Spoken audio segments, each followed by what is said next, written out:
Hello guys, welcome to mystic tarot world. कैसे हो आप सब लोग? आई होप कि आप सब लोग ठीक होंगे और अपना ख्याल रख रहे होंगे।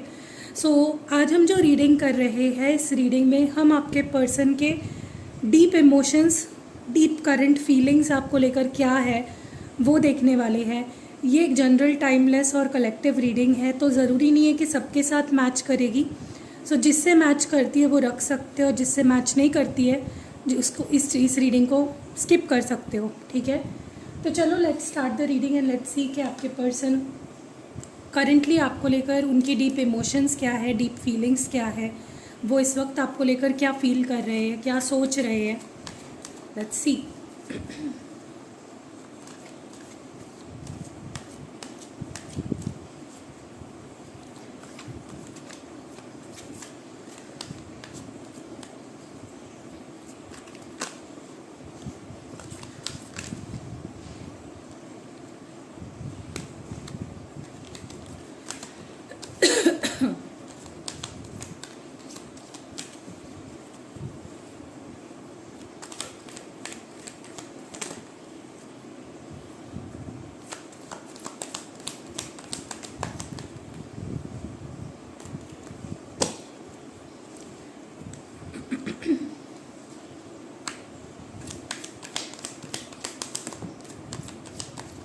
ओके, तो हमारे पास कार्ड्स आ चुके हैं। बॉटम ऑफ द डेक में मैनिफेस्ट है। ओके, तो चलिए देखते हैं कि क्या कुछ फील कर रहे हैं। फर्स्ट कार्ड यहाँ पे इमेजिनेशन का है, देन है यहाँ पे apology, mending, carefree, Kameng, mirroring और अनसेंट मैसेजेस। ओके, एक ओवरऑल एनर्जी अगर मैं बात करूँ आपके पर्सन की, इस वक्त की करंट एनर्जी जो मैं देख रही हूँ, मुझे ऐसा लगता है कि अब आपके जो पार्टनर है ना, वो अपने आप को डिस्ट्रैक्ट करने की काफ़ी कोशिश कर रहे हैं। वो पूरी ट्राई कर रहे हैं कि वो आपके बारे में ना सोचे, उनका ध्यान वो कहीं और लगाए, किसी और चीज़ के बारे में सोचे, चाहे फिर वो उनका काम हो और बाकी चीज़ें हो उनकी लाइफ में। लेकिन कहीं ना कहीं उनका दिल उनको बार बार आपके तरफ ही खींच रहा है, और कहीं ना कहीं मुझे ऐसा लगता है कि पर्सन घूम फिर कर फिर सोचना शुरू कर देते हैं आपके बारे में, और ये बहुत ही नेचुरली हो रहा है। ठीक है, ऐसा नहीं है कि ज़बरदस्ती वो ये चीज़ें कर रहे हैं, लेकिन ये बहुत नेचुरली हो रहा है। ठीक है, अब मैं इन कार्ड्स को क्लैरिफाई करूँगी। हम इन कार्ड्स को क्लैरिफाई करेंगे दूसरे डेक से, टैरो कार्ड से नहीं करेंगे। चलिए देखते हैं इमेजिनेशन क्यों है यहाँ पे, इस पर्सन की एनर्जी में इमेजिनेशन क्यों है। Why is imagination pure? यहाँ पे अगर आप देख रहे हो दूसरे डेक का कार्ड निकल के आया है, तो इसको भी ले लेते हैं। मैरिज है। देखो, जब भी ऐसा होता है ना कि किसी डेक में दूसरे डेक का कार्ड निकल के आ रहा है, तो वो एक मैसेज होता है, बहुत सिग्निफिकेंट मैसेज होता है, उसको ले लेना चाहिए। चलिए, इमेजिनेशन क्यों है यहाँ पे? मैनिफेस्टेशन। देख रहे हो आप, ये पर्सन चाहते ना चाहते हुए भी आपके बारे में इतना सोच रहे हैं, आप दोनों के रिश्ते को इतना ज़्यादा इमेजिनेशन कर रहे हैं, इतना ज़्यादा उसको अपने दिमाग में सोच रहे हैं उस बारे में, कि लिटरली उनकी इमेजिनेशन मैनिफेस्टेशन की तरह काम कर रही है। ठीक है, तो ये person knowingly, unknowingly, intentionally, unintentionally आपके साथ रिश्ते को मैनिफेस्ट कर रहे हैं। कैसे? आपको इमेजिन करके, इस रिश्ते को इमेजिन करके। So they are thinking a lot about you. ठीक है, एंड देख रहे हो ये पर्सन बहुत ही पॉजिटिव माइंडसेट के साथ मैनिफेस्ट कर रहे हैं। तो मैनिफेस्टेशंस जब पॉजिटिव माइंडसेट के साथ की जाए तो वो ज़रूर पूरी होती है। अपॉलजी क्यों है यहाँ पे? अपॉलजी क्यों है? Wrong motives, misleading, liar. Okay, मुझे ऐसा लगता है, और बॉटम ऑफ द डेक में है slave to unhealthy habits.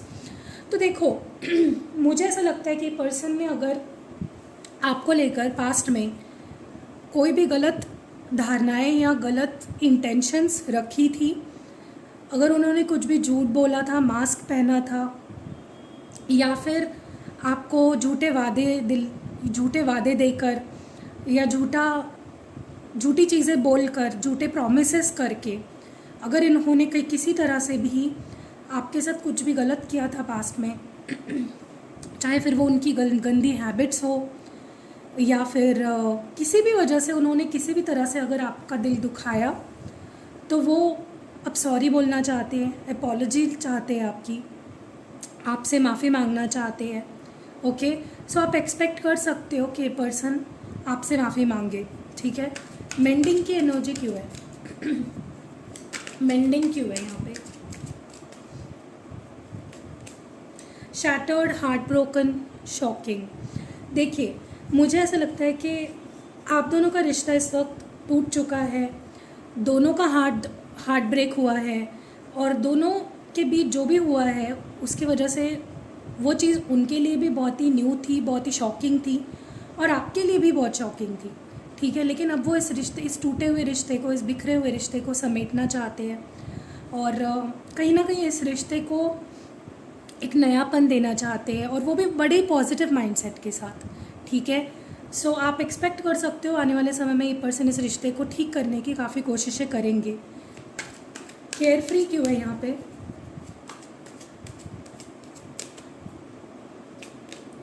Look for a sign, love signals, and bottom of the deck में है सराउंडेड बाय लव फीलिंग्स।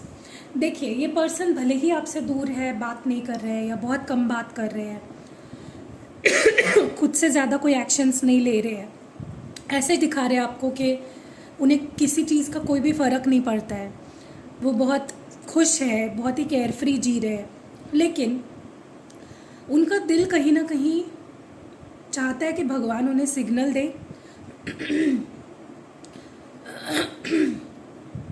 कि आप ही उनके लिए सही हो, ये रिश्ता उनके लिए सही है। और ये तब होता है ना जब इंसान किसी के लिए प्यार से भरा होता है, जब उसके मन में किसी के लिए फीलिंग्स होती है, प्यार होती है, जेन्युइन फीलिंग्स होती है, तो चाहे कितना भी ऐसा शो करने की कोशिश करे कि मुझे कोई फ़र्क नहीं पड़ता है तुम्हारे होने ना होने से, लेकिन जब अंदर फीलिंग्स होती है ना, तो वो इंसान फ्रॉम टाइम टू टाइम एक साइन चाहता है यूनिवर्स की तरफ से कि मुझे एक साइन मिले, या फिर मेरे पर्सन की तरफ से मुझे एक साइन मिले और मैं उसकी तरफ जाऊँ। तो आपके पर्सन भी कुछ ऐसा ही कर रहे हैं। ठीक है, कामिंग की एनर्जी क्यों है? गाइज, आपको ऐसा लग सकता है मेरी आवाज़ ठीक से नहीं आ रही है, वो इसलिए है क्योंकि मेरे पास इस वक्त जहाँ पे मैं हूँ वहाँ पे मेरे पास माइक नहीं है, तो इसीलिए वॉइस थोड़ी लो आ सकती है, तो आप ईयरफोन्स डाल के सुनिए। ठीक है, कामिंग की एनर्जी क्यों है? Social media, spy, online dating. देखिए, ये पर्सन भले ही आपसे बात नहीं कर रहे या फिर आपसे दूर है, या जो भी सिचुएशन है आप दोनों के बीच में, आपको ऐसा लग रहा होगा ये पर्सन मेरे बिना इतना खुश कैसे है, या मेरे बिना इतना शांत कैसे है, क्या इसको कभी ऐसा लगता नहीं है कि मेरी लाइफ में क्या चल रहा होगा, या क्या मैं मूव ऑन हो गई हूँ, या क्या मेरी ज़िंदगी में कोई और आ गई है। तो देखिए, इसलिए ये इतने शांत लग रहे हैं क्योंकि आपको देख पा रहे हैं, ये आपको स्टॉक करते हैं, ये आपको स्पाई करते हैं सोशल मीडिया पे। ठीक है, इसीलिए ये कहीं ना कहीं शांत है। और मुझे फॉर सम ऑफ यू ऐसा भी लग रहा है कि ये पर्सन ने ट्राई भी किया है ऑनलाइन रिश्ते बनाने का। ठीक है, किसी और से मे बी किसी और को भी स्पाई करते हैं, या ऑनलाइन इन्होंने डेट करने का ट्राई किया है, जिसके वजह से ये इतने टाइम तक चुप रह पाए हैं। इतने टाइम तक इन्होंने मतलब डेफिनेटली किसी और रिश्ते का सहारा लेने की कोशिश ज़रूर की है। ठीक है, इनको लगा कि वो आपसे मूव ऑन हो जाएंगे, कोई और मिल जाएगा, कोई और इनकी लाइफ में आ जाएगा, और उन्होंने ट्राई भी किया है। ठीक है, मैरिज की एनर्जी क्यों निकल के आई है? Confessing the truth, meant to be together. देखिए, आपको ये पर्सन क्या दिखा रहे ऊपर से मुझे नहीं पता, लेकिन इनका इंटेंशन, इनकी जो नीयत है आपको लेकर, वो यही है कि वो आपसे शादी करना चाहते हैं, वो हमेशा आपके साथ रहना चाहते हैं। उनको भी लगता है कि वो आप दोनों एक दूसरे के लिए बने हो। एंड मुझे ऐसा लगता है कि ये जो सच्चाई है जो उन्होंने अपने अंदर दबा के रखी है, कि वो कितना चाहते हैं आप दोनों की शादी हो, या आप दोनों का रिश्ता आगे बढ़े, या वो कितना आपको अपने लॉन्ग टर्म में देखते हैं, वो सच वो आपसे बोलेंगे आने वाले समय में, ठीक है। They will confess their true feelings, ठीक है। मिररिंग की एनर्जी क्यों है?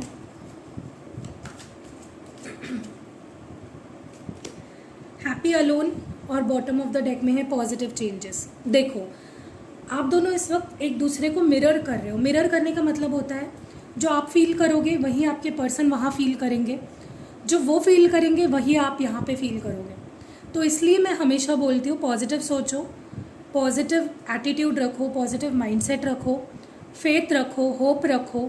क्योंकि अगर आप ऐसा सोचने लगे कि उसके बिना मैं खुश हूँ, मुझे उसकी ज़रूरत नहीं है, तो वो चीज़ वो भी फील करने लगेंगे वहाँ पे, क्योंकि आप दोनों की एनर्जीज मिरर कर रही है, ठीक है। फिर वो भी आपसे बात किए बिना खुश रहेंगे। लेकिन अगर आप उनको मैनिफेस्ट करना चाहते हो, अगर आप चाहते हो कि वो मेरे पास वापस आ जाए, तो आपको पॉजिटिव एटीट्यूड रखना है, तभी ही कुछ गुड न्यूज़ आपको इस कनेक्शन में मिल पाएगी, ठीक है। अनसेंट मैसेजेस क्यों है यहाँ पे?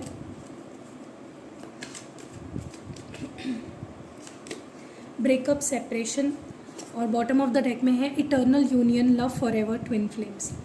देखिए कहीं ना कहीं मुझे ऐसा लगता है कि बहुत सी चीज़ें हैं जो सेपरेशन के बाद से इस पर्सन ने कही नहीं है आपसे, बहुत सी बातें हैं जो शेयर नहीं करी है, बहुत से मैसेजेस हैं जो लिखे तो है लेकिन सेंड नहीं किए उन्होंने आपको, ठीक है। लेकिन देखो उस चीज़ से फ़र्क नहीं पड़ता है। जब रिलेशनशिप दिल से हो, जब प्यार किसी के लिए हम दिल से फील करते हैं ना, तो हम कोई बात उनसे शेयर करें ना करें वो चीज़ मायने नहीं रखती है, क्योंकि प्यार है, फीलिंग्स है, जेन्युइन है, ठीक है। तो है कुछ बातें जो उन्होंने लिखी तो है लेकिन वो आपसे शेयर नहीं करी, ठीक है। मतलब होते हैं ना कि आप लोग कभी कभी मैसेजेस लिखते तो है लेकिन हम मिटा देते हैं या फिर हम सेंड नहीं करते हैं। ऐसे ही कुछ अनसेंड मैसेजेस, कुछ अनसेड इमोशंस है इस पर्सन की। मैनिफेस्ट क्यों है बॉटम ऑफ द डेक में? सी, ये पर्सन खुद मैनिफेस्ट कर रहा है रीयूनियन को, रिकन्सिलेशन को, ठीक है। तो आपको बिल्कुल टेंशन लेने की ज़रूरत नहीं है। रीयूनियन तो होकर रहेगा, रिकन्सिलेशन होकर रहेगा। बस डिफरेंस ये होता है हर एक का अपना एक वक्त होता है और जब वो वक्त आपका आएगा तब आप दोनों का रीयूनियन होगा, ठीक है। और बॉटम ऑफ द डेक में रनिंग फ्रॉम रिस्पॉन्सिबिलिटीज़। तो देखिए ये पर्सन और आपके बीच इस वक्त अभी तक अगर रीयूनियन नहीं हो पाया है वो इसलिए है क्योंकि ये पर्सन कमिटमेंट से भागते हैं, रिश्ते की रिस्पॉन्सिबिलिटी लेने से भागते हैं, जो कि मेरे हिसाब से गलत है। उनको ऐसा नहीं करना चाहिए। जब तक वो भागते रहेंगे आपसे तब तक वो इस रिश्ते की रिस्पॉन्सिबिलिटी नहीं ले पाएंगे और ये रीयूनियन नहीं हो पाएगा, ठीक है। तो मैं आपको एडवाइस करूँगी कि आप उनको हीलिंग भेजो। आप मुझसे उनके लिए हीलिंग की रिचुअल भी करा सकते हो, आप अपने रिश्ते के लिए हीलिंग की रिचुअल मुझसे करा सकते हो, आप क्रिस्टल प्रोडक्ट्स ले सकते हो, जिससे क्या होता है मदद मिलती है जल्दी रियूनाइट करने के लिए, जल्दी रिश्ता सुधरने के लिए, ठीक है। So yes, this is the reading. कैसी लगी कमेंट्स में ज़रूर बताइएगा। रीडिंग अगर पसंद आती है तो लाइक, कमेंट, शेयर करना नहीं भूलना है। डिस्क्रिप्शन बॉक्स चेक करो, उसमें आपको मेरे सारे सर्विसेज के नंबर मिल जाएंगे। इंस्टाग्राम पे फॉलो करो, फेसबुक पे फॉलो करो और मेरे बाकी चैनल्स भी है 2, उस पर भी मुझे फॉलो करो। मिलते हैं अगली वीडियो में। अपना ख्याल रखिएगा। Stay blessed.